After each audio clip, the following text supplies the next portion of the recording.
ക്രിസ്തുവിലേറ്റവും സ്നേഹമുള്ളവരെ, ദേവപുത്രൻ്റെ വളർത്തുപിതാവായ വിശുദ്ധ ഔസേപ്പിൻ്റെ സ്വപ്നത്തിലെ ദൈവിക അരുളപ്പാടുകളെ വിശ്വസിച്ച് ദൈവിക പദ്ധതിക്കായി ഇറങ്ങിത്തിരിച്ച ഒരു തച്ചൻ്റെ ജീവിതത്തിലെ അഞ്ചാമത്തെ സന്തോഷമായ ഈജിപ്തിലെ വിഗ്രഹങ്ങൾ യേശുവിൻ്റെ കാലാൽ വീണുടഞ്ഞ നിമിഷം. ഇതിനെക്കുറിച്ചാണ് നാം ഇന്ന് ധ്യാനിക്കുന്നത്.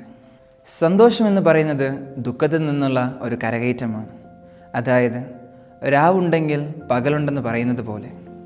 വിശുദ്ധ മത്തായിയുടെ സുവിശേഷം 2-ാം അധ്യായം 13 മുതൽ 15 വാക്യങ്ങൾ വിശുദ്ധ ഔസേപ്പിതാവിൻ്റെ ദുഃഖത്തിനും ഭയത്തിനും കാരണമായ ഈജിപ്തിലെ പലായനത്തെക്കുറിച്ച് പറയുന്നു.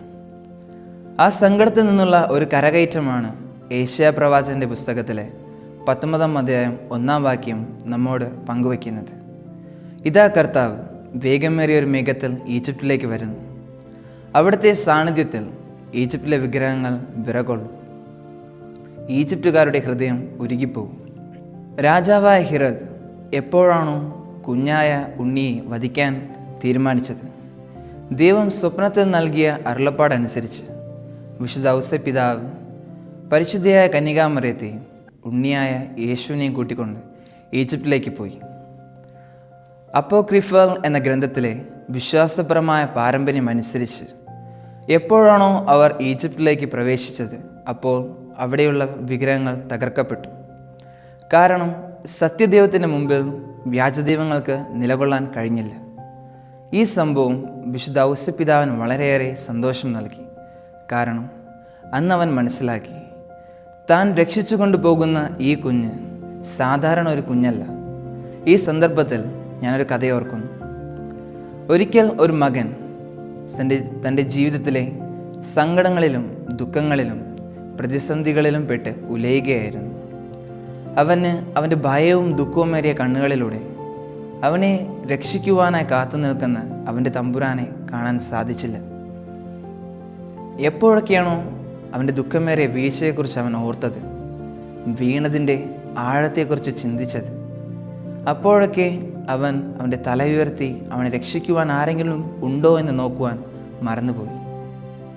എപ്പോഴും ലഭിച്ച ഒരു പ്രചോദനത്താൽ എപ്പോഴാണോ അവൻ തല ഉയർത്തി നോക്കിയത്, അപ്പോൾ അവൻ കണ്ടു അവനെ രക്ഷിക്കാനായി, അവനെ കൈകൊടുത്ത് കയറ്റുവാനായി അവനായി കാത്തു നിൽക്കുന്ന അവൻ്റെ തമ്പുരാനെ.